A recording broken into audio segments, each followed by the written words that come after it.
Quelle aventure! Quelle aventure cet iceberg des recherches obscures et perturbantes. Me voilà de retour pour un nouvel épisode avec 20 nouvelles entrées. Des entrées qui ne m'auront pas laissé indemne, tellement les thématiques, les histoires et les images qui y sont associées sont pour certaines parfaitement effroyables. Pour les nouveaux venus, sachez que mon but ici n'est pas de vous choquer ou de vous mettre mal à l'aise, mais plutôt de développer ensemble notre culture de l'inquiétant et du perturbant. Attention toutefois, les dernières entrées que nous allons aborder peuvent être assez difficiles. Entre histoire, science, culture, tradition, médecine, art ou faits divers, préparez-vous à sonder certaines des parties les plus obscures de notre monde. Vous êtes sur Creepy Machine, c'est parti.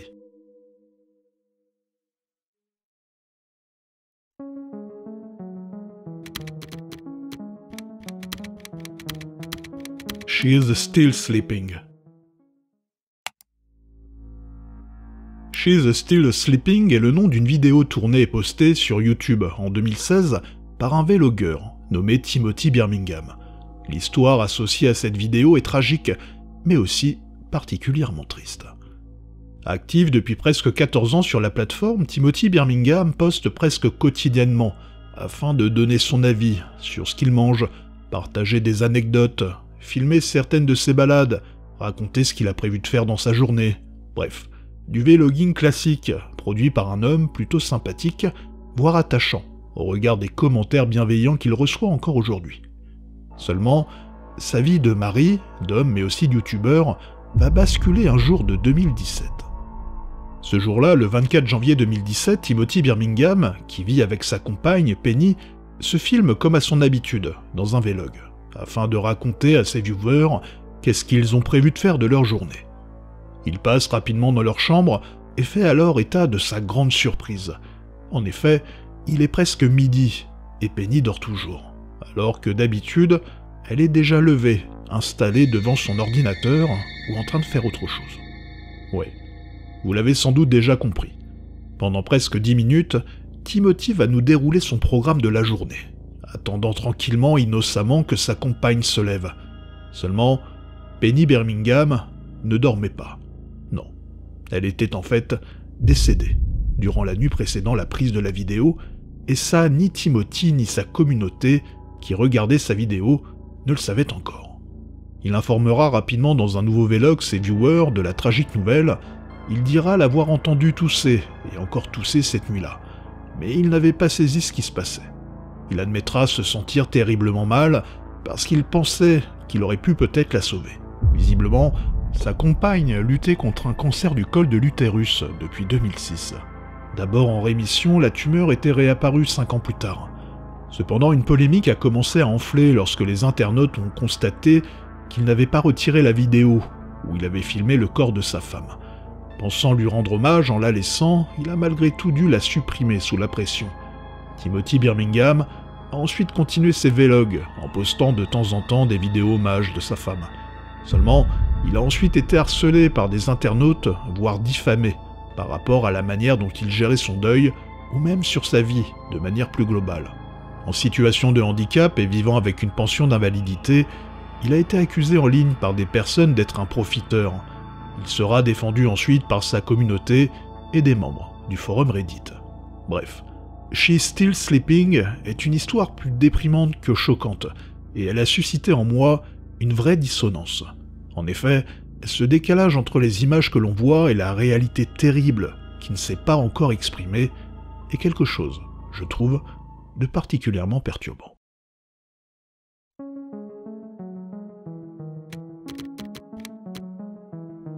Mignon Gore. Bon, je pense que chacun d'entre vous a été à un moment donné de sa vie confronté à l'image d'un mignon, que ce soit dans la rue, sur une pub, sur internet ou directement dans un film.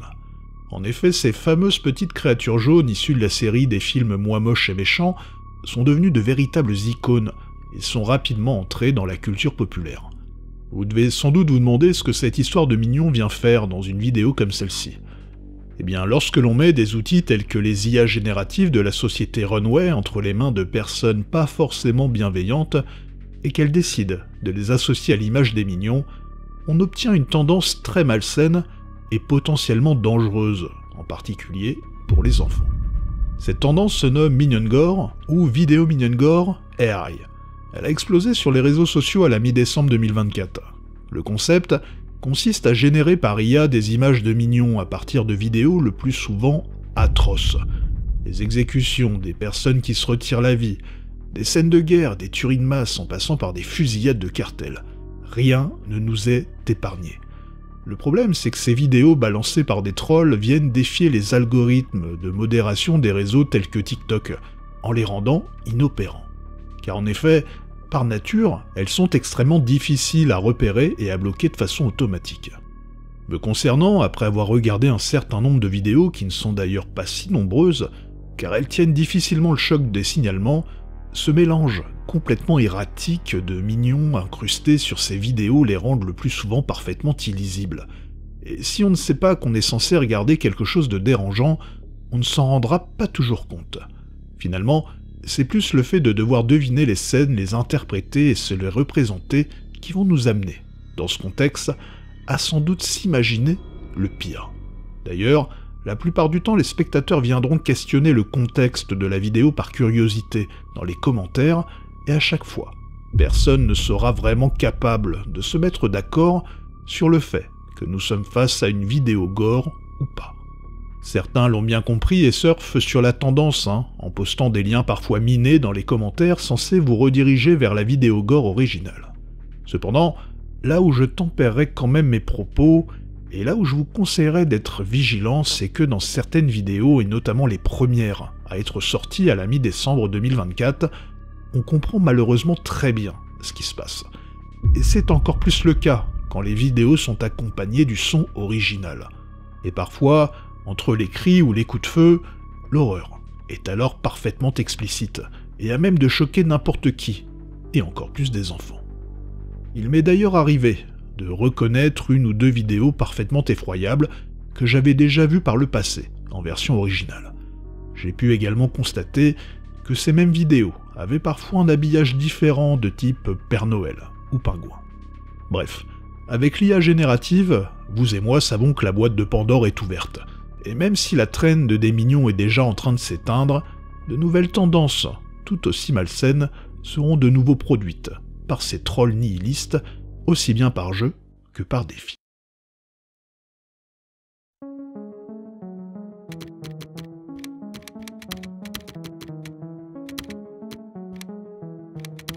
Les funérailles au Ghana. Si chez nous les rites funéraires tendent à nous emmener vers le recueillement, le deuil, la solennité, la pudeur, la sobriété, voire l'austérité, dans d'autres cultures il s'agit parfois d'une célébration, d'une fête, voire même d'un hymne à la vie. Ainsi au Ghana, les funérailles sont des événements à la fois uniques et spectaculaires, des cérémonies dont les coutumes se sont d'ailleurs construites et enracinées plutôt récemment. En effet, dans les années 50, un certain Seth Kenkwe, membre du peuple Ga, vivant du côté d'Accra, a eu un jour l'idée de fabriquer un cercueil en forme d'avion pour sa grand-mère décédée. Elle, qui avait toujours voulu voyager, n'en avait jamais eu vraiment l'occasion. Ainsi, ce cercueil venait symboliser ce rêve et la possibilité pour elle de voyager dans son autre vie. Devant le succès de la cérémonie et de ce cercueil en forme d'avion, les demandes de personnalisation auprès de Seth Kenkwe sont devenues de plus en plus nombreuses, l'amenant à former des apprentis et à faire exploser la pratique du Abebu Adekai, ou cercueil fantaisie, en quelques dizaines d'années à travers le pays. La pratique du Abebu Adekai s'est répandue au fur et à mesure, aussi bien aux Ashanti de la région de Kumasi qu'aux Ewe à l'est du pays. Et l'une des choses les plus fascinantes dans ces cercueils, ce sont sans doute les cérémonies funéraires qui y sont liées. Car en effet, durant ces cérémonies, les Ghanéens vont mettre en scène leurs défunts, dans leur cercueil ou à côté. Et si vous cherchez à vous informer sur ce sujet sur internet, vous tomberez inévitablement sur des photos assez perturbantes de personnes décédées, parfois dans des situations plus qu'inhabituelles. La mise en scène, qui s'appuie à la fois sur le cercueil personnalisé et les habits du défunt, sont souvent conçus pour représenter la passion ou le métier de la personne décédée. Ainsi, un conducteur de taxi pourra être enterré dans un cercueil en forme de voiture miniature. Un fan de football sera habillé dans sa tenue de sport, et un motard sera placé sur sa moto. Vous pourrez trouver en ligne de nombreuses photos et vidéos mettant en scène ces défunts dans des situations tout à fait uniques. Ces fêtes organisées par les familles ghanéennes rassemblent généralement un grand nombre d'invités plus ou moins proches du défunt. Par conséquent, puisqu'il s'agit d'offrir de la nourriture et des boissons à tout le monde, de les divertir avec de la musique, voire d'engager des danseurs de cercueil afin de faire de cet enterrement une fête mémorable, les cérémonies peuvent rapidement devenir extrêmement coûteuses et être un marqueur de statut social, tout comme peut l'être un mariage. D'ailleurs, vous êtes sans doute déjà tombé sur ces fameux danseurs de cercueil ghanéens dont les vidéos étaient devenues extrêmement virales il y a quelques années. Bref, cette tradition peut paraître étrange ou même macabre à nos yeux, mais elle est en réalité, de mon point de vue, une ode à la vie. Voir une dernière fois son défunt dans les habits de sa passion ou de son métier est sans doute pour les vivants une manière de ne pas s'attarder sur la douleur de la disparition, mais plutôt de célébrer la personne qu'elle était.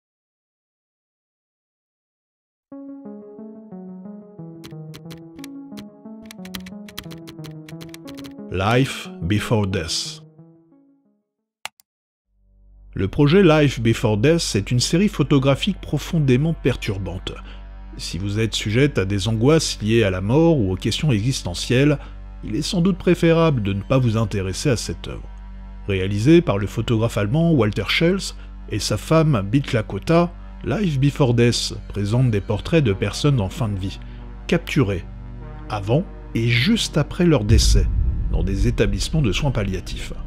Pour obtenir un style photographique quasi documentaire, Walter Schels a choisi un style minimaliste et épuré.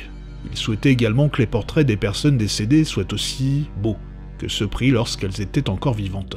C'est donc dans ce but qu'il a photographié et presque systématiquement interviewé avec sa partenaire, de décembre 2002 à mai 2005, 35 personnes âgées de 17 mois à 83 ans. Life Before Death en présentera au total 26. Chaque photographie est accompagnée d'un texte contextualisant les images avant et après la mort. Ainsi, parfois, nous avons droit à une description succincte de qui était cette personne, ses relations familiales, sa maladie, et d'autres fois, nous serons confrontés à leurs états d'âme, et souvent, à leurs paroles d'une extrême dignité. Et c'est vrai que mettre un nom, un âge, une pensée, un espoir, une douleur, une peur sur ces visages résonne inévitablement avec cette condition humaine que nous partageons et vient de faire interroger notre propre rapport à la mort. Dans leur situation, comment réagirions-nous? Que dirions-nous au monde et à nos proches? Il est intéressant de constater que pour certains, il aurait été bien plus facile de s'exprimer auprès du photographe et de sa femme sur la manière dont ils envisageaient leurs derniers instants qu'auprès de leurs proches qui, eux, continuaient de lutter pour ne pas être confrontés à la terrible réalité. Voici quelques extraits. Heiner Schmitz, 52 ans. Premier portrait. 19 novembre 2003. Heiner parlait vite, s'exprimait bien, avait l'esprit vif, mais n'était pas dépourvu de profondeur. Il travaillait dans la publicité. Lorsqu'il a vu la zone touchée sur l'IRM de son cerveau, il a très vite compris la situation. Il a réalisé qu'il ne lui restait plus beaucoup de temps. Deuxième portrait. 14 décembre 2003. Les amis de Heiner ne voulaient manifestement pas qu'il soit triste et essayaient de lui changer les idées. Ils regardaient le football avec lui comme ils le faisaient auparavant. Ils apportaient des bières, des cigarettes, ils faisaient un peu la fête dans la chambre. Certains lui disaient même « Bon rétablissement » en partant. « J'espère que tu vas bientôt te remettre sur les rails, mon pote. » Heiner raconte, alors avec ironie, « Mais personne ne me demande comment je me sens. Ils ne comprennent pas. Je vais mourir. » Wolfgang Kotzan, photographié pour la première fois le 15 janvier 2004. Décédé le 4 février 2004. Je n'ai jamais envisagé la mort. Je suis surpris de constater que je l'ai acceptée assez facilement. Maintenant, je suis allongé ici et j'attends de mourir. Mais je savoure chaque jour qui passe. Je profite pleinement de la vie. Avant, je n'avais jamais prêté attention aux nuages. Maintenant, je vois tout d'un point de vue totalement différent. Chaque nuage devant ma fenêtre, chaque fleur dans le vase, soudain, tout a de l'importance. Bref, Terrifiante et poétique à la fois, mais surtout tellement humaine, Life Before Death est une œuvre qui devrait non pas nous angoisser ou nous déprimer, mais finalement plutôt nous rappeler et nous inciter à embrasser la vie avec passion. Disponible en anglais et en allemand, il existe un livre sur cette œuvre si vous êtes prêt à passer le cap.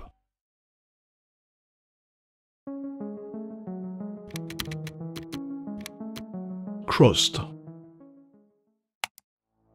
La série de comics Crossed est une création de Garth Ennis et de Jason Burrows. Peut-être connaissez-vous déjà Garth Ennis, car en effet, il est également le co-créateur des comics The Preacher et The Boys en tant que scénariste. Deux comics qui ont droit à leur adaptation en série. Mais revenons à Crossed.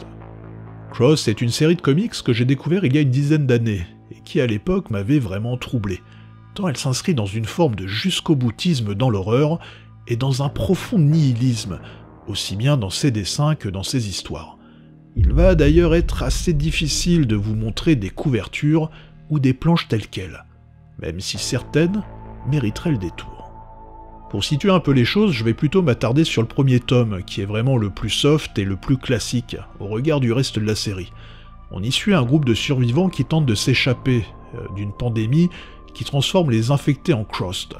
Des infectés facilement reconnaissables puisqu'une croix rouge se forme sur leur visage au moment de la transformation. Le groupe de survivants doit faire face à des dilemmes moraux impossibles, dans un monde où la société s'est complètement effondrée et où les infectés traquent et massacrent ce qui reste des non-contaminés. Que faire d'un groupe d'enfants que l'on vient de découvrir et dont le dernier adulte qui les protégeait vient de mourir, alors que nous-mêmes, nous sommes traqués ? Que faire du gentil petit papy qui nous accompagne depuis des semaines alors qu'il vient de nous avouer un secret parfaitement effroyable ? On pourrait croire qu'il s'agit d'un comics post-apo de survie plutôt banal avec des sortes de zombies, appelés ici infectés. Et pourtant, il y a bien un twist. Le virus qui transforme les gens en Crossed n'a rien à voir avec une zombification. En effet, lorsqu'un humain est exposé à un fluide corporel d'une personne infectée, il se transforme en quelques minutes, voire quelques secondes, en un psychopathe sanguinaire, ultra sadique et masochiste, ayant perdu toute empathie et moralité, et animé exclusivement par ses pulsions libidineuses et meurtrières.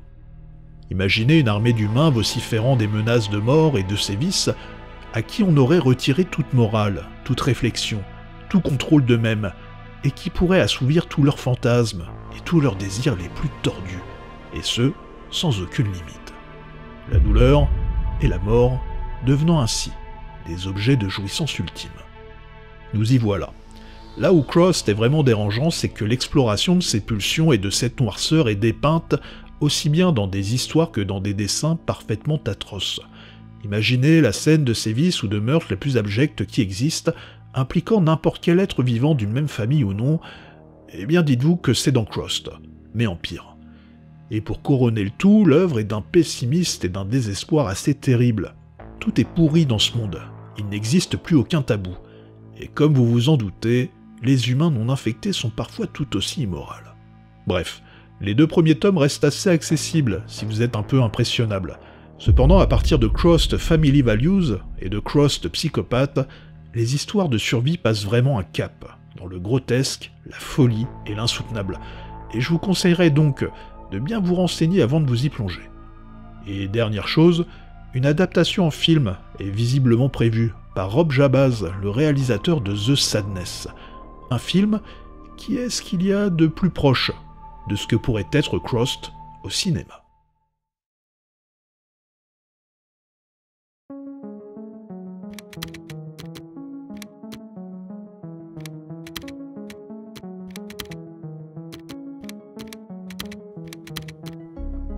Capnocytophaga canimorsus. Plus je plonge dans cet iceberg et plus je m'aperçois à quel point notre corps est fragile et notre environnement hostile.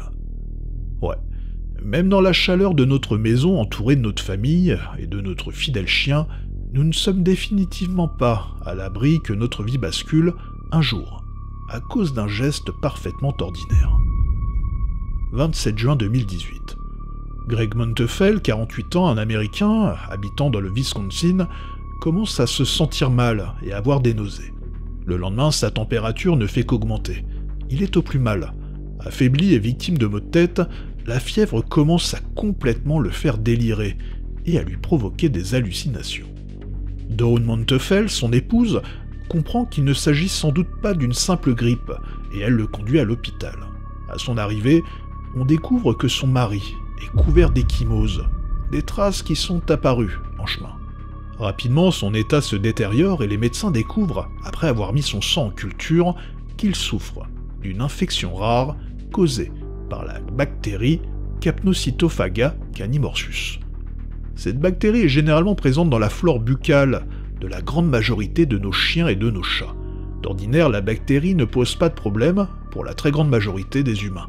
Toutefois, dans certaines circonstances rares, elle peut causer des infections graves, notamment lorsqu'une personne au système immunitaire affaibli subit une morsure. Seulement, comme le montre le cas de Greg Montefell, parfois, même des personnes en parfaite santé peuvent être touchées. Les recherches tentent d'ailleurs à s'orienter vers une explication génétique. L'infection chez Greg Montefell va se propager rapidement et provoquer une septicémie. Son visage va être attaqué et va commencer à se nécroser au niveau du nez. Des caillots de sang vont se former et bloquer l'afflux sanguin vers les extrémités de son corps. C'est effroyable. En effet, au bout d'une semaine, et ce afin de lui sauver la vie, les médecins vont être amenés à devoir prendre une décision terrible, celle de l'amputer des 2 avant-bras et de la partie inférieure de ses 2 jambes. Et sincèrement, si vous cherchez à voir les photos post-opératoires de Greg Montefell, attention, elles sont parfaitement épouvantables et d'autant plus perturbantes lorsque l'on saisit comment cela est sûrement arrivé. En effet, la veille de ses premiers symptômes, il avait participé à une fête où il avait croisé pas moins de 8 chiens, qui lui avaient affectueusement fait des léchouilles. Greg lui-même est propriétaire d'une chienne, un pitbull, depuis plusieurs années, avec laquelle il joue souvent et qui à de nombreuses occasions aurait pu aussi le lécher. Pour résumer, Greg a été léché par un chien et à cause de ça, il a dû subir plus de 20 interventions chirurgicales qui l'ont amené à être amputé des 4 membres, à être défiguré et à frôler la mort. Finalement, on ne saura jamais quel chien lui a transmis la bactérie Capnocytophaga canimorsus. Et bien que sa propre chienne, Ellie, puisse être à l'origine de cette infection, Greg déclarera, malgré tout à son sujet, « Nous l'aimons, comme si c'était notre fille. » Et vous, en sachant cela, est-ce que vous allez continuer de regarder votre fidèle compagnon du même œil?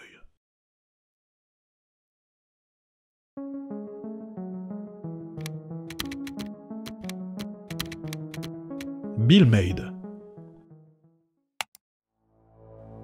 Bill Made est une chaîne YouTube ouverte le 4 août 2013 et appartenant à un homme du même nom, Bill Made. L'histoire autour de cette chaîne est vraiment particulière et sa conclusion assez perturbante. Dans sa première vidéo postée le 30 juin 2014 et dans quasiment toutes les suivantes, Bill Made traitera de la religion, du christianisme, de Dieu et de Jésus. En effet, en s'attardant sur ces 71 vidéos, vous ne pourrez que constater à quel point Bill Made est d'une constance sans faille sur le sujet et à quel point il ne dévie jamais de cette thématique. En le regardant s'exprimer, on pourrait même dire que nous faisons face à de véritables prêches. Les choses pourraient en rester là, seulement au fur et à mesure des semaines et des uploads, les spectateurs vont constater que la joue droite de Bill gonfle de plus en plus, laissant peu de doute à ce qu'est en train de traverser le vieil homme. Sans doute un cancer de la mâchoire. Bill Made se montrera assez laconique sur sa maladie et continuera de prêcher de vidéo en vidéo en s'adressant aux spectateurs et sans doute aussi à lui-même lorsqu'il parlera des preuves à surmonter. Sur sa première vidéo, on pouvait déjà constater que Bill Made avait la mâchoire légèrement déformée. Il savait sans doute à ce moment-là qu'il était déjà atteint d'un cancer. Ce qui m'amène à me poser les questions suivantes. Est-ce l'annonce de sa maladie qui le poussera à prêcher sur YouTube? Est-ce le fait de toucher du doigt la mort de manière concrète qui l'amènera à avoir besoin de se rapprocher encore un peu plus de Dieu? Ou bien, se sachant presque condamné, a-t-il voulu laisser une trace de son passage et tenter de sauver le plus de pécheurs possible? Le 2 septembre 2014, Bill postera une vidéo avec ce commentaire. « Je ne suis pas le plus beau personnage de YouTube. Quelle surprise. Je vous invite donc à écouter et non à regarder mes vidéos. Vous serez alors en mesure de comprendre ce que je dis. Est-ce que ce message était destiné aux personnes qui s'inquiétaient de le voir avec un visage de plus en plus déformé? Sans doute. D'ailleurs, il enchaînera ensuite en postant 2 vidéos sans images, mais avec le son. Seulement, lorsqu'il reviendra le 21 octobre 2014 avec 2 vidéos intitulées 10-Hour Surgery Tomorrow, accompagnées de cette phrase dans la description « Please, please pray for me and the doctors », Bill Maid apparaîtra avec le visage complètement tuméfié. Le vieil homme s'exprimera pendant plusieurs minutes. Après cela, nous n'aurons plus de nouvelles de lui. Seulement, ce qui est encore plus terrible, c'est que si à travers ces 2 dernières vidéos, Bill Maid avait voulu nous laisser un message, eh bien, il ne nous parviendra jamais. En effet, pour une raison que l'on ignore, un bug, une erreur d'enregistrement de la part de l'homme, ou autre chose, les vidéos ont été postées sans le son. Bref, certains youtubeurs américains, comme notamment Nexpo, chercheront à retrouver sa trace, non sans difficulté. La mort de l'homme sera finalement confirmée. Un décès à l'âge de 90 ans, et qui aura eu lieu 1 mois après son opération. Voir Bill Maid se dégrader à travers ses vidéos en l'espace d'à peine 4 mois, tout en prêchant, est une expérience vraiment perturbante. Encore plus lorsque l'on connaît l'issue parfaitement tragique de cette histoire.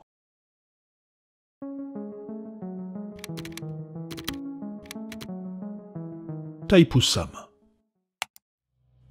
Le Thaipusam est un festival tamoul célébré par les hindous, principalement en Inde du Sud, mais aussi en Malaisie, à Singapour, au Sri Lanka, l'île Maurice et dans d'autres pays où la diaspora tamoule est importante. Ce festival honore le dieu Murugan, dieu de la guerre et de la victoire, et commémore le jour où il reçut une lance divine, le Vel, de sa mère Parvati, pour vaincre le démon Surapadman. Le festival a lieu pendant le mois Thaï du calendrier tamoul, qui correspond généralement à janvier ou février dans nos calendriers à nous. Le Thaipusam est marqué par plusieurs rituels importants, dont certains peuvent être impressionnants et difficiles à regarder pour les non-initiés. Si vous cherchez des images ou des vidéos, soyez avertis de leur nature potentiellement choquante. L'une des pratiques les plus spectaculaires est le Kavadi à Attam, un rituel où les dévots portent des structures décorées appelées Kavadi. Le mot tamoul Kavadi peut être traduit par fardeau ou charge. Ces Kavadi varient considérablement en forme et en poids. Portés sur les épaules ou le dos, seuls ou à plusieurs, certains sont de simples arcs en bois décorés de fleurs, de feuilles de palmier et de plumes de paon, symbolisant ainsi la monture de Murugan. Cependant, certaines de ces structures ressemblent parfois à de véritables instruments de torture, en étant directement attachés au corps des dévots à l'aide de crochets, d'aiguilles ou de broches. Porter un Kavadi est un acte de dévotion envers le dieu Murugan. En s'imposant des épreuves physiques extrêmes, les dévots montrent ainsi leur foi et leur capacité à dépasser la douleur, et ce, dans les seuls buts de se purifier, de se transcender, de faire acte de pénitence envers leur dieu et d'obtenir de la chance pour l'année à venir. Avant le festival, les dévots observent généralement une période de jeûne strict de 48 jours, durant laquelle ils suivent un régime végétarien, s'abstiennent de relations intimes et se consacrent pleinement à la prière. Durant cette période, ils finalisent généralement le Kavadi, qu'ils ont fabriqué eux-mêmes. Le jour du Thaipusam, ils se rendent au temple pour faire bénir par un prêtre leur Kavadi. Les aiguilles et les crochets symbolisant la lance de Murugan sont alors insérés dans la peau, la langue ou les joues du porteur. Dans certains cas, les Kavadis sont chargés d'offrandes, telles que des pots de lait. Les dévots entament ensuite une procession, souvent sur de longues distances et pieds nus. Par exemple, en Malaisie, certains dévots effectuent un pèlerinage de Kuala Lumpur jusqu'aux grottes de Batu, sur une distance d'environ 15 km, ce qui peut prendre plusieurs heures. Durant cette marche, des chants religieux et des rythmes de tambour les accompagnent, les aidant ainsi à supporter la douleur et la fatigue. Une fois arrivés au temple, les dévots et les porteurs de lait offrent le contenu de leur peau en les versant sur la statue de Murugan, symbolisant ainsi une offrande purificatrice. Bref, le Thaipusam nous offre chaque année des images assez saisissantes, et bien que parfois, les blessures liées au Kavadi sont parfois extrêmes, je ne peux m'empêcher d'y trouver une certaine grâce.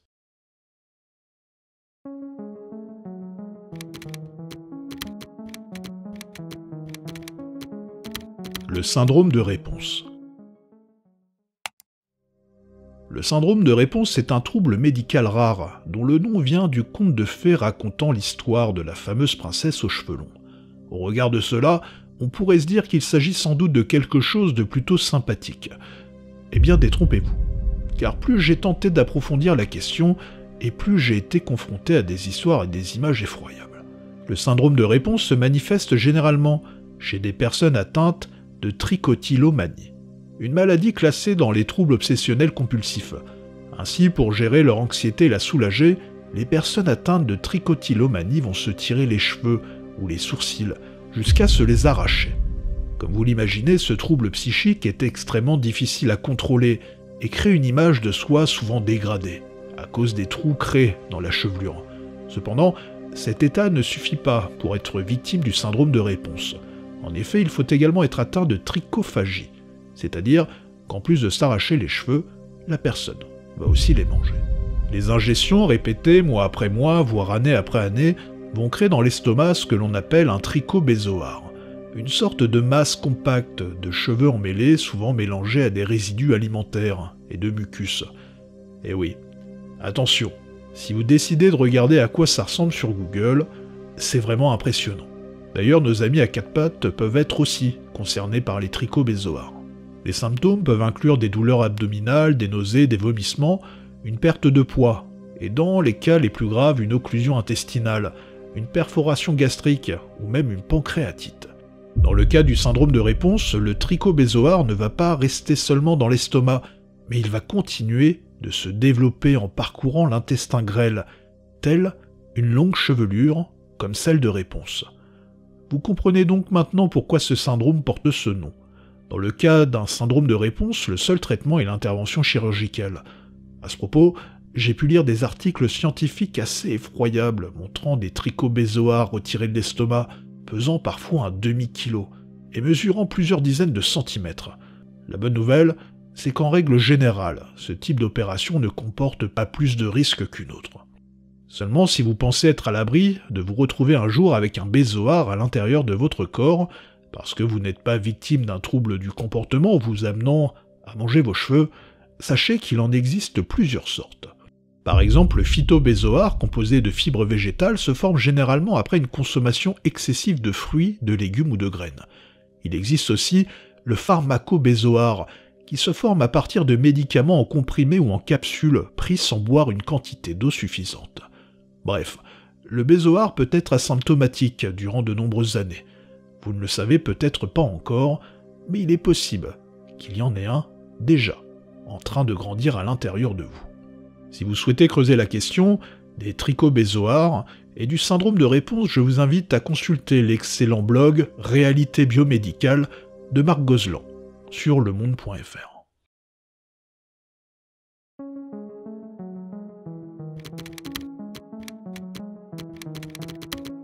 Le musée de la mort.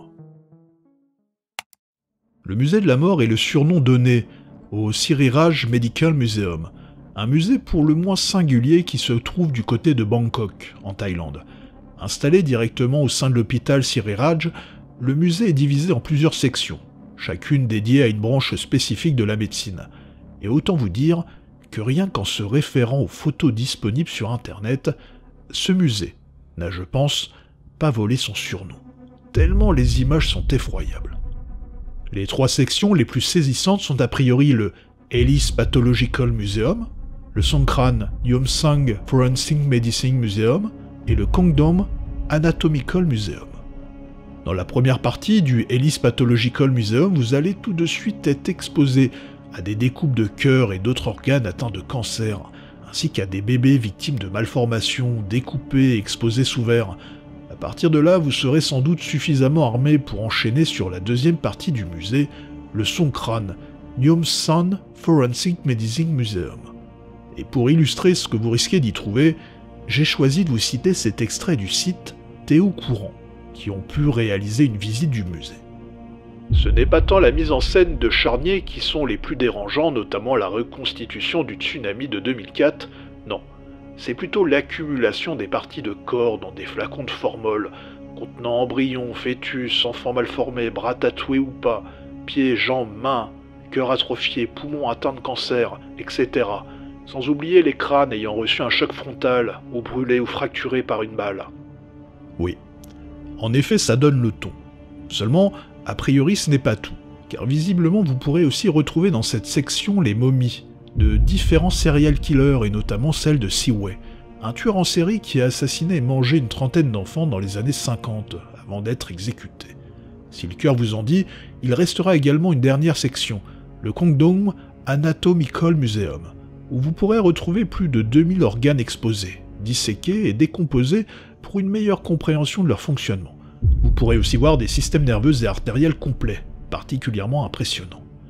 Voir tout ça en photo est déjà effroyable, mais le voir pour de vrai, cela peut, je pense, marquer à vie.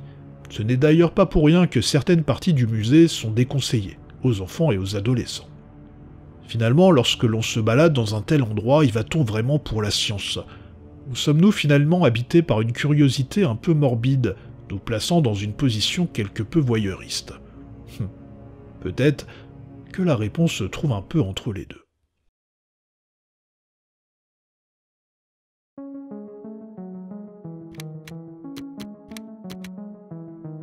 Threads. Threads est un téléfilm britannique de 1984 assez effroyable. Réalisé par Mike Jackson et écrit par Barry Hines, il traite des conséquences d'une guerre nucléaire sur la société britannique et plus largement dans le monde. Threads a provoqué une véritable onde de choc au Royaume-Uni lors de sa diffusion pour la première fois le 23 septembre 1984 sur la BBC Two. En effet, à cette époque, le monde est encore en pleine guerre froide, et la menace d'une confrontation nucléaire entre les États-Unis et l'Union soviétique est dans tous les esprits. Ainsi, en proposant un téléfilm sur les conséquences potentielles d'une guerre atomique, en adoptant une approche quasi documentaire, et en prenant parti de les explorer sur le court terme, le moyen terme, mais aussi le long terme, les auteurs du téléfilm ont rappelé au monde et aux dirigeants qu'il était en fait impossible de gagner une guerre nucléaire. L'histoire de Threads se déroule à Sheffield, en Angleterre, et suit la vie de deux familles, liées par les jeunes Ruth Beckett et Jimmy Kemp, qui se fiancent suite à la grossesse de Ruth. Alors que cette grossesse inattendue vient créer des tensions au sein des deux familles, nous entendons via les télévisions et les radios la montée des tensions internationales. D'abord comme un bruit de fond qui se fait de plus en plus présent. Ces tensions vont alors petit à petit s'immiscer dans le quotidien et les conversations des habitants de Sheffield, jusqu'à ce que les menaces deviennent concrètes, lorsqu'une guerre nucléaire éclate entre les grandes puissances du monde en à peine quelques heures. C'est effroyable. 3000 mégatonnes de bombes s'écrasent sur la planète, ce qui est colossal. Threads prend le parti de se mettre à hauteur d'homme. Ainsi, nous ne verrons pas les gouvernements ou les militaires s'agiter dans leurs bunkers essayant de gérer la situation presque de manière virtuelle, mais nous continuerons de suivre Ruth Beckett, la femme enceinte, jusqu'au bout. Et à travers ses yeux, nous allons être les témoins de l'horreur. Car ce qui rend Threads si perturbant, c'est son réalisme extrêmement cru, et l'enchaînement des événements qui sont tout à fait plausibles. Le film documentaire va vous présenter ainsi différents panneaux explicatifs à certains moments du film, et parfois, une voix off va venir expliquer en détail les conséquences de tout ça pour ceux qui restent. Ainsi, le film ne se contente pas de vous montrer l'explosion nucléaire, mais explore en détail son résultat, à long terme sur Ruth, son enfant et la société. Les morts par dizaines de millions, les quelques survivants errants, hagards, au milieu des corps calcinés ou coincés sous les décombres, les retombées de poussière radioactive et leurs conséquences, l'hiver nucléaire, l'effondrement des infrastructures, la famine, les maladies, les cancers, la régression à un état quasi médiéval, les radiations.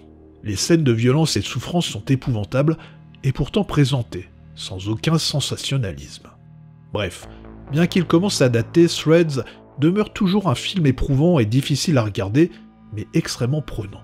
Me concernant, il m'arrive encore de penser à la dernière scène du film, où là où je m'attendais à une lueur d'espoir, il n'y avait en fait que les ténèbres.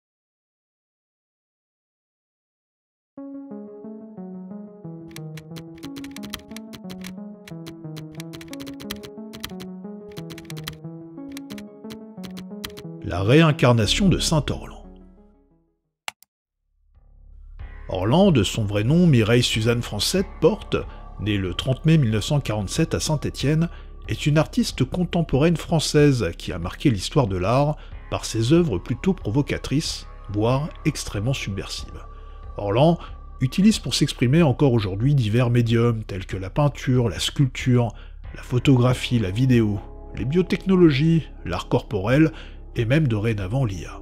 Et l'un des ensembles de performances qui aura le plus secoué le monde de l'art, et c'est peu de le dire, est la réincarnation de Saint Orlan.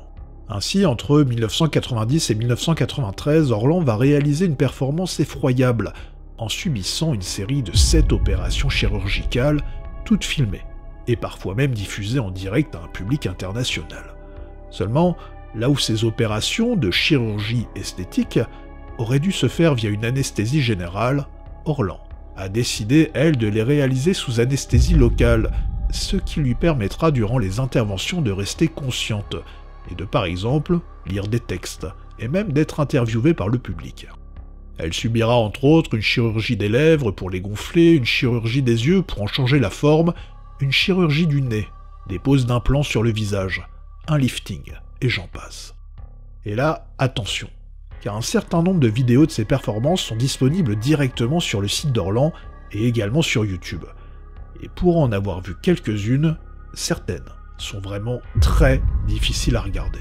Je vous déconseille d'aller voir ça, même si le fait d'entendre Orlan en voix off expliquer le sens de sa performance vient d'une certaine manière atténuer très légèrement l'horreur à laquelle on assiste. Si vous décidez de vous confronter à ces vidéos, vous pourrez par exemple, dans la performance Omniprésence, impliquant 3 opérations, voir une pose d'implant sur le menton, sur les pommettes et les tempes, ainsi qu'un lifting. Et autant vous dire que rien ne vous sera épargné. De la découpe au niveau des oreilles jusqu'au décollement de la peau du visage, c'est vraiment effroyable. Alors bien sûr, Orlan, à travers ses performances, a voulu passer un message, notamment contre la tyrannie d'un certain culte de la beauté, et les pressions sociales exercées sur les corps, et en particulier ceux des femmes. Elle est venue questionner également cette notion de beauté idéalisée et a voulu attirer l'attention sur l'objectification et la manipulation des corps par les standards culturels et la mode. En se transformant, Orlan ne cherchait pas à devenir plus belle, mais à reprendre le contrôle de son image. Elle avait choisi ainsi de devenir, entre guillemets, un monstre, pour mieux souligner l'absurdité des canons esthétiques. Elle dira bien des années plus tard dans une interview, lorsqu'on lui demandera si elle regrettait de s'être infligé ça, « C'est vraiment un choix de me battre contre le masque de l'inné et donc de la nature. Pour moi, c'est vraiment le pire des masques. Je n'ai absolument jamais regretté. »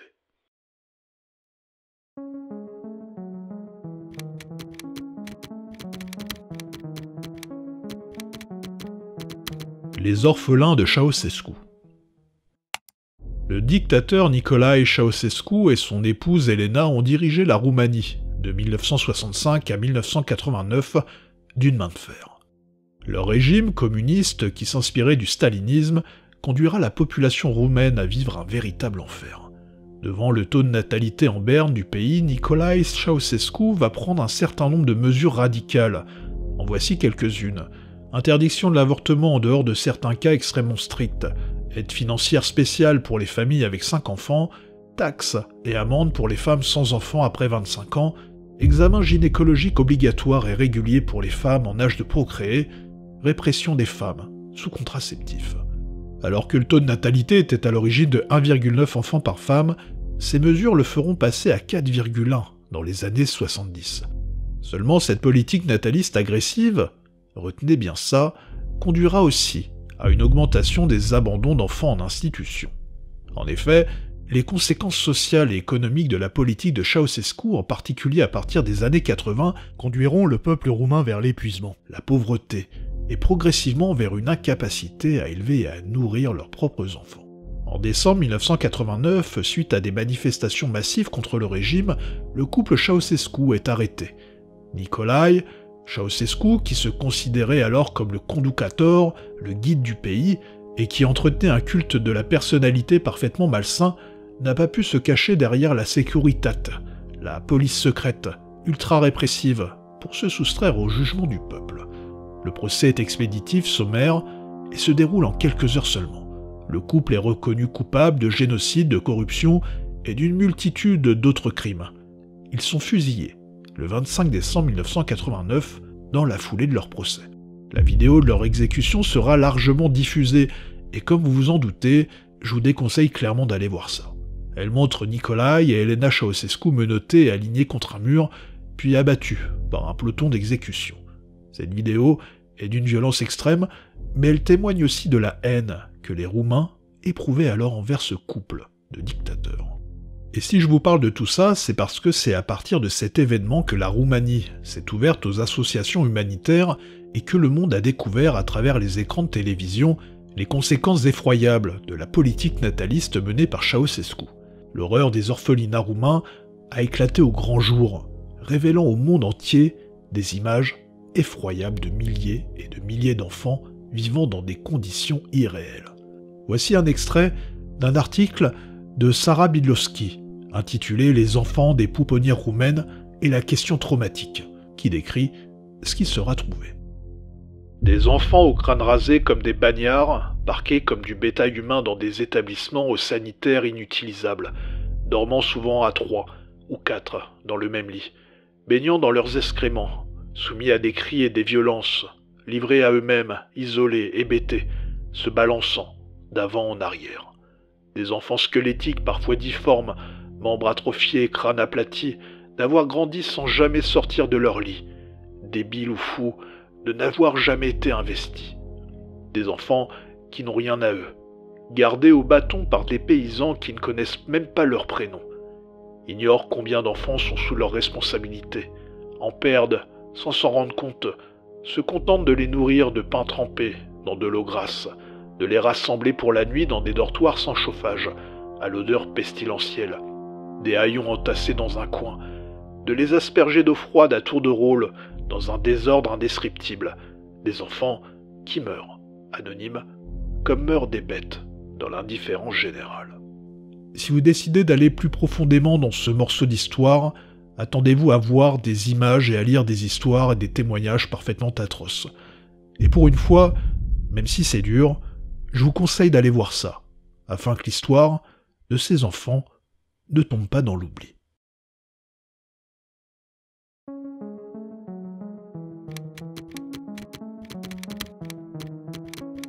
Le compostage humain.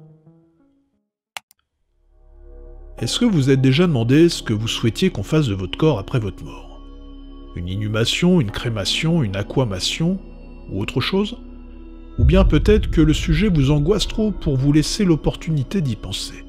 Dans ce cas, peut-être devriez-vous passer au sujet suivant. Le compostage humain, également connu sous le nom d'humusation, est un processus funéraire très écologique qui transforme le corps d'un défunt en compost. Cette méthode s'inspire du cycle naturel de la matière organique et offre une alternative écologique par rapport aux autres méthodes plus classiques. Voici comment ça marche. Le corps du défunt est d'abord enveloppé dans un linceul biodégradable, fabriqué à partir de matières naturelles telles que le lin ou le coton. Aucun produit chimique de conservation n'est généralement utilisé. Le corps est ensuite placé sur un lit de matière organique, comme des copeaux de bois, de la paille ou des feuilles mortes. Ce lit est conçu pour favoriser la décomposition naturelle du corps. Le défunt est recouvert d'une couche de matière organique, créant ainsi un environnement propice à l'action des micro-organismes. Au fil du temps, ces micro-organismes présents dans le sol et les matières organiques transforment le corps en humus, un compost riche et fertile. Un processus qui dure généralement entre 12 et 18 mois et qui nécessite de retourner les corps. L'humus ainsi obtenu peut être alors utilisé pour fertiliser un jardin, un arbre ou un espace naturel. Une manière, finalement, d'entretenir le cycle de la vie. Votre famille pourra ainsi profiter de magnifiques tomates ou de superbes carottes au goût délicieux récoltées grâce à votre humus. En France, la loi actuelle n'autorise pas le compostage humain. Cependant, une proposition de loi visant à autoriser l'expérimentation de cette pratique a été déposée à l'Assemblée nationale en janvier 2023. Pour le moment, elle n'a pas été discutée en séance publique, mais cela arrivera tôt ou tard. En Belgique, une réflexion est d'ores et déjà en cours, et aux États-Unis, l'humusation est déjà légalisée dans 6 États. Ce qui est étonnant, c'est que les arguments en lien avec cette pratique se posent principalement sur des motifs écologiques. La proposition de loi française dit d'ailleurs ceci. À l'heure actuelle, 2 choix sont possibles lors d'un décès, l'inhumation ou la crémation. Procédés anciens. Ces 2 options proposées lors de la mort d'une personne sont extrêmement polluantes. En effet, la crémation dégage près de 3% des émissions annuelles de CO2 d'un citoyen. L'inhumation, 4 fois plus.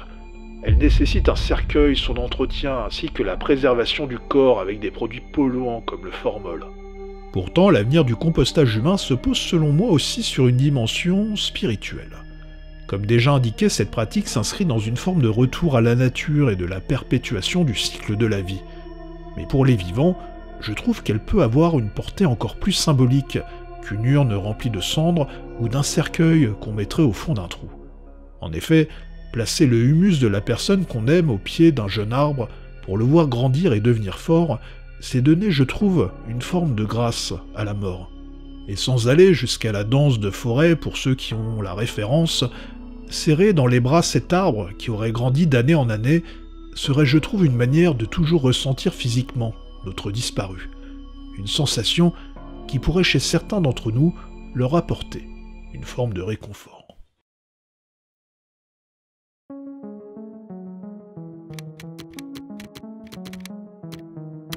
Le docteur Isa. Autant il y a des photos, des vidéos, des chaînes que je vous déconseille clairement d'aller voir, tant elles sont affreuses, autant là je suis assez partagé.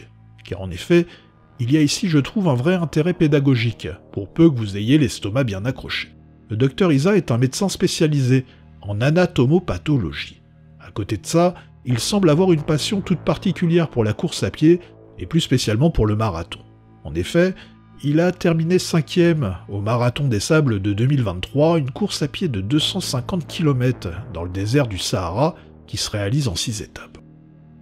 Bon, vous vous doutez bien que si je vous parle du docteur Isa ici, ce n'est pas forcément pour parler de sa passion.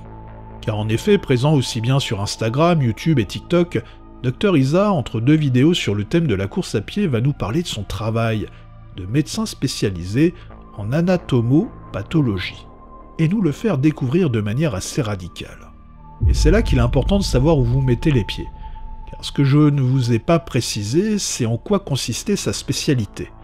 L'anatomopathologie consiste, entre autres, à examiner les organes, les tissus ou les cellules pour repérer et analyser les anomalies liées aux maladies. Ouais.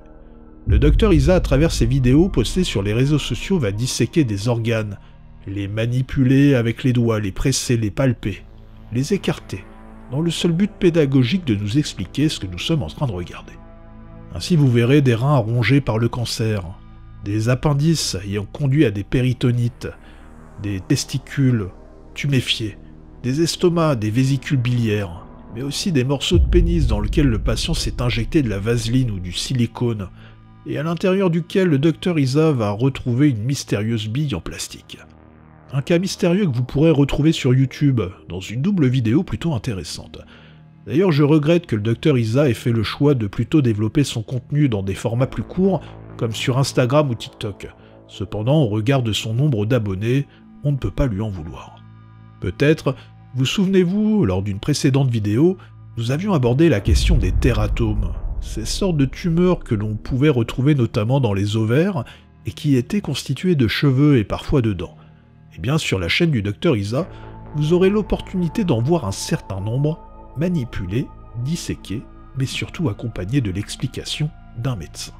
Bref, si les nécroses, les organes purulents et les tissus cancéreux suintants ne vous impressionnent pas, et que vous avez une certaine appétence pour le corps humain, la médecine et la science, et aussi la course à pied, je vous encourage vivement à consulter le contenu du docteur Isa.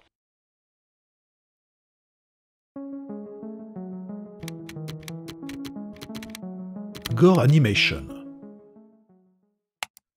Nous avons parlé du phénomène Minion Gore tout à l'heure, et même si j'en arrivais à la conclusion qu'avec l'IA, la boîte de Pandore était ouverte, c'était oublier qu'il existe depuis plusieurs années, déjà, des chaînes au concept similaire, mais bien plus artisanales. Bienvenue dans l'horrible monde des reproductions en animation des vidéos les plus gore d'Internet. Et pour cela, vous n'aurez qu'à vous rendre directement sur YouTube, où vous pourrez découvrir un nombre de vidéos toutes plus atroces les unes que les autres. Alors oui, en effet, on pourrait se dire qu'il ne s'agit que d'animations assez graphiques, grotesques, et que cela reste finalement assez inoffensif. Seulement dans la plupart des cas, vous aurez droit aussi au son de la vidéo originale, et là autant vous dire que l'association que va faire votre cerveau entre l'image et le son que vous allez entendre vous provoquera sans doute une sensation d'effroi, voire même la nausée.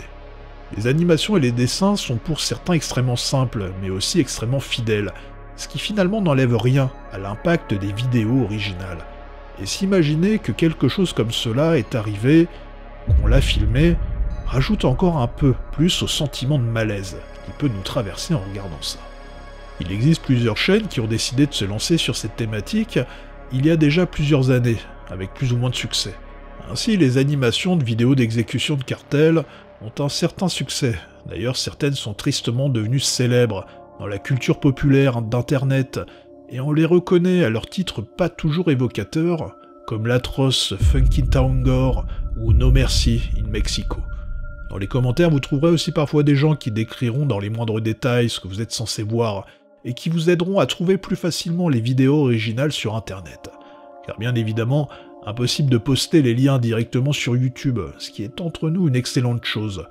En effet, rien que de tomber sur ce type d'animation avec le son quand on est un gamin, c'est déjà parfaitement épouvantable. En m'intéressant d'un peu plus près à ce sujet, je suis tombé sur la chaîne de Team First, qui lui a visiblement décidé également de se saisir de vidéos d'accidents ou d'événements récents, en lien avec la guerre en Ukraine, pour en faire des vidéos en stop motion. Et là aussi, ce qui rend les choses parfaitement effroyables, c'est qu'il laisse lui aussi le son original. Je remarque d'ailleurs, pour avoir déjà vu certaines vidéos originales, que son souci du détail et la reproduction des événements en stop motion sont extrêmement fidèles. Cependant, ce que je n'avais pas prévu, c'est que cet homme, à l'origine de ces vidéos, est visiblement quelqu'un d'assez étrange pour ne pas dire autre chose. En effet, entre le moment où il arrose une de ses plantes avec soi-disant le sang des restes d'un chat qu'il a écrasé sur la route, ou le moment où il se taille le visage d'Ed Gein sur la jambe, il n'est pas impossible que Team First ait droit un jour à sa propre entrée dans cet iceberg.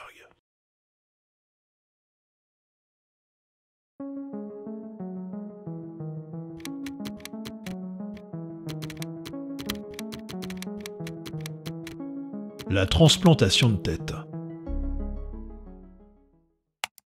La transplantation de tête est un vieux fantasme humain qui suscite autant de fascination que de répulsion.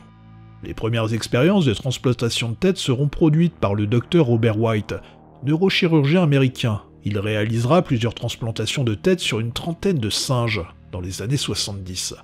Certains de ces pauvres animaux survivront à l'opération, parfois pendant plusieurs jours, et montreront pour certains les signes d'une activité cérébrale, en contrôlant toujours leurs muscles faciaux, ou même en essayant de mordre le docteur. Seulement, ils n'arriveront jamais à contrôler leur nouveau corps. En effet, Robert White n'a jamais trouvé comment réparer une moelle épinière sectionnée. Plus récemment, en 2015, c'est le neurochirurgien italien Sergio Canavero qui fera beaucoup parler de lui en proposant de réaliser la première transplantation de tête sur un être humain vivant. Il annoncera même avoir trouvé un volontaire en la personne de Valery Spiridonov, un Russe atteint d'une maladie neuromusculaire dégénérative. Cependant, l'opération n'a jamais eu lieu, et il en est peut-être mieux ainsi au regard de la toute nouvelle vie, tout à fait épanouissante, de Valery Spiridonov. À cette époque, Sergio Canavero avait été fortement critiqué par la communauté scientifique, et il avait même été renvoyé de l'université de Turin où il travaillait. En effet, ses affirmations avaient été jugées trop optimistes, voire extravagantes, et manquant cruellement de preuves scientifiques solides qui auraient pu étayer sa méthode et ses dires. Finalement, en 2017, avec l'aide d'une équipe de chirurgiens chinois dirigée par le professeur Xiaoping Ren, Sergio Canavero annoncera via la publication d'articles avoir progressé en réalisant des tests probants sur des rats et des singes. Et là, si vous creusez la question, vous allez inévitablement tomber sur des photos plutôt insoutenables. Il annoncera ensuite avoir réalisé la première transplantation de tête, mais sur un cadavre humain. À partir de là, nous n'aurons plus vraiment de nouvelles de Sergio Canavero. Et si je vous parle de tout ça, c'est qu'il y a quelques mois, une vidéo extrêmement fascinante mais aussi perturbante a fait surface. Celle d'une possible automatisation d'une transplantation de tête. En effet, en mai 2024, la start-up BrainBridge, spécialisée en neurosciences et génie médical, a annoncé en proposant une vidéo d'illustration être en train de développer un système de transplantation de tête intégrant de la robotique avancée et une intelligence artificielle. Le résultat en vidéo est assez perturbant. Selon le biologiste moléculaire Hachem Al-Gaili, directeur de la start-up, son projet pourrait également exécuter des procédures complètes de transplantation de tête mais aussi de visage.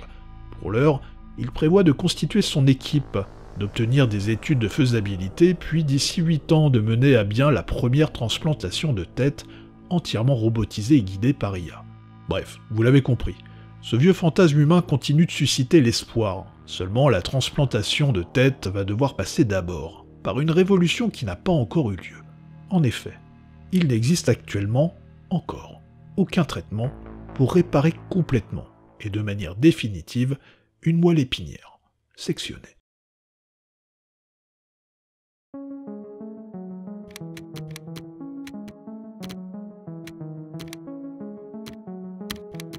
Allen Lee Davis. Allen Lee Davis, né le 20 juillet 1944 à Jacksonville en Floride, est tristement célèbre pour le meurtre brutal le 11 mai 1982 de Nancy Wheeler, une femme enceinte, et de ses 2 filles, Christina, 9 ans, et Catherine, 5 ans. Et pour être rentré un peu plus en détail dans l'affaire, les actes d'Allen Lee Davis sont parfaitement effroyables.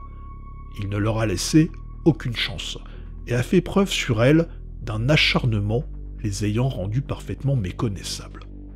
Le 24 mars 1983, pour ces actes, Allen Lee Davis sera condamné à la chaise électrique.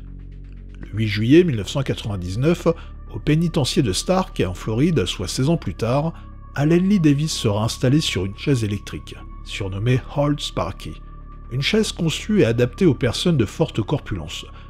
Seulement, pendant l'électrocution, les témoins présents diront avoir été choqués, après avoir vu du sang couler du nez de Davis, du sang qui viendra maculer sa chemise blanche. D'autres diront même qu'après l'arrêt de la chaise électrique, le torse d'Allen Lee Davis se soulèvera une dizaine de fois, laissant à penser qu'il était encore vivant, alors que le processus d'exécution était normalement arrivé à son terme. Et là où ce cas est un petit peu particulier, c'est que des photos de Davis, encore sanglé sur la chaise, seront prises illégalement par l'administration pénitentiaire de Stark, et surtout diffusées par le juge Shaw sur le site web de la Cour suprême de Floride. En faisant ça, le but du juge Shaw était de démontrer l'aspect inhumain de cette méthode d'exécution et ainsi d'empêcher l'utilisation de la chaise électrique comme méthode d'exécution. Et sincèrement, je vous déconseille d'aller voir ça. Les photos sont en effet parfaitement effroyables. Comme vous vous en doutez, ces images ont provoqué une indignation chez certains Américains et chez d'autres. Elles sont plutôt venues souligner une satisfaction au regard des actes atroces commis par Allen Lee Davis. Ces photos de l'exécution, utilisées comme argument contre l'utilisation de la chaise électrique dans le cadre de l'exécution de la peine de mort, amènera l'État de Floride à finalement privilégier les injections létales, tout en laissant l'opportunité aux condamnés qui le souhaitaient d'utiliser la chaise électrique. Depuis le cas d'Allen Lee Davis, toutes les exécutions en Floride ont été réalisées par injection létale. Bref, si vous décidez de creuser ce sujet, attendez-vous à découvrir des récits de condamnés prenant feu sur la chaise électrique, d'autres étant piqués une dizaine de fois parce qu'on ne trouve pas de veine pour l'injection létale, ou encore ceux à qui on doit doubler la dose car ils ne meurent pas assez vite. Ces histoires, comme celle d'Allen Davis, sont assez perturbantes et ont contribué à renforcer les divisions autour du débat sur la peine de mort aux États-Unis.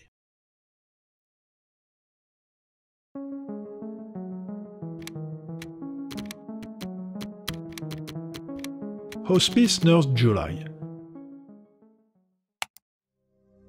La chaîne Hospice Nurse July, sous ses airs chaleureux, avenants, aborde un thème plutôt tabou. Je vais d'ailleurs vous lire la description de la chaîne, qui est pour le coup très claire. Infirmière diplômée en soins palliatifs, j'enseigne sur la mort, l'agonie et les soins palliatifs. J'aide à comprendre la mort pour mieux vivre et mieux mourir.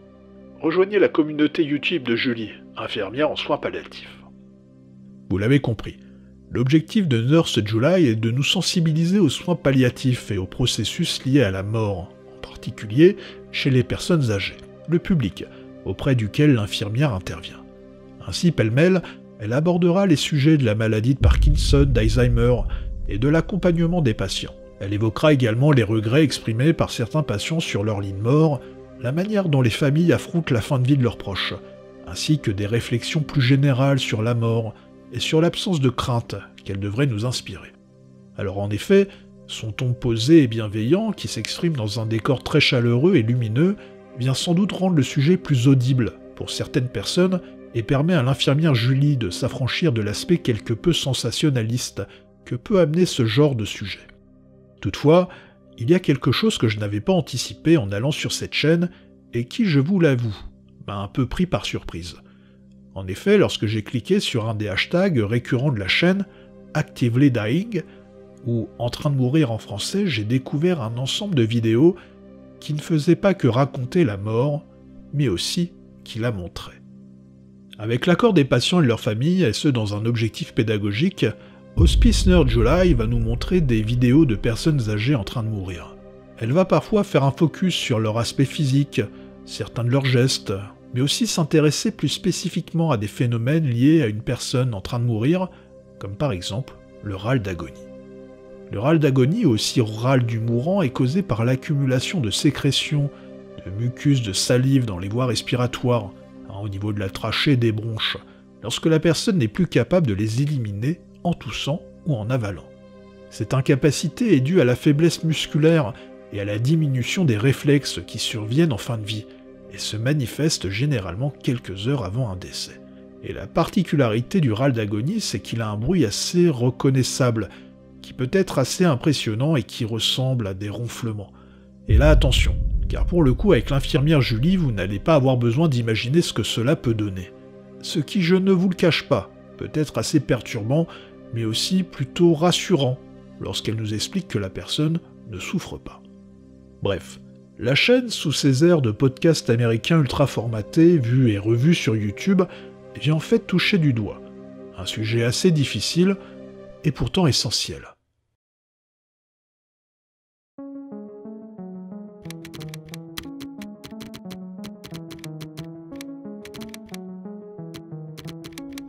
Les décapitations obstétricales.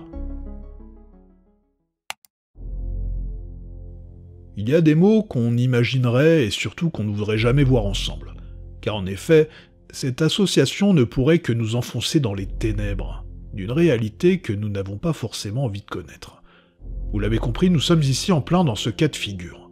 Lorsque l'on parle d'obstétricien décapiteur ou de décapitation obstétricale, on aborde généralement des situations d'accouchement très difficiles, où les soignants ont fait des mauvais choix, qui ont conduit au décès du bébé dans des conditions que vous imaginez plus que terribles. Et lorsque l'on s'imagine les choses, on pourrait se dire qu'il s'agit d'événements plutôt rares, et qui doivent sans doute avoir eu lieu dans des pays où les moyens médicaux sont très limités. Détrompez-vous, car cela s'est produit notamment en 2014 et en 2023, dans des pays avec des médecins pourtant très bien formés, et dotés d'équipements médicaux dernier cri. Nous sommes en mars 2014, en Écosse. Une femme d'une trentaine d'années se présente à l'hôpital. Elle est sur le point d'accoucher. L'obstétricienne, Vaishnavi Vilnavanathan Laksam, qui avait suivi la jeune femme durant toute sa grossesse, décide d'accompagner sa patiente. L'accouchement se présente mal. Le col de l'utérus de la jeune femme n'est pas assez dilaté. Le bébé est prématuré et a un rythme cardiaque plutôt faible. Il se présente en plus les pieds en avant. L'obstétricienne en charge décide de procéder à un accouchement par voie naturelle. La tentative est terrible. La jeune femme épuisée et paniquée par le risque qui est en train d'être pris tente de se lever de la table 3 fois.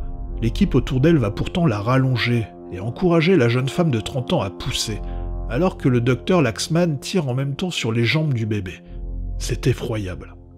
Le bébé ressort sans sa tête.